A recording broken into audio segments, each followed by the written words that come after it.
I am the Tofu Golem. Please enjoy the video. You start by verifying your OIC tenancy and that you have integration developer rights. This matters because you need permission to deploy.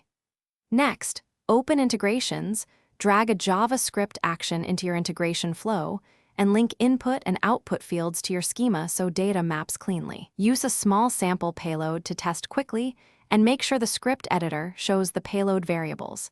This prevents wasted time later by surfacing schema mismatches immediately. Now write focused functions inside the JavaScript action and keep scope local so your code is predictable. This helps when OIC serializes data. Map each input explicitly, check types, and throw clear errors for missing required fields so the integration fails fast and informatively. Once done, run incremental tests with small payloads and watch console. Log output in the execution details. This step-by-step approach lets you isolate data transformations and fix logic before scaling to full payloads. After building, deploy the integration to a test compartment and execute end-to-end flows so you validate real upstream and downstream behavior. Monitor execution details, use the activity stream and logs to trace JavaScript errors, and inspect serialized payloads to pinpoint mismatches.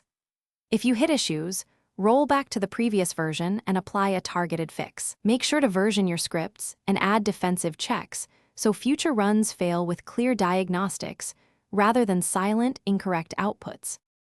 Thanks for watching. Consider subscribing if we helped you today.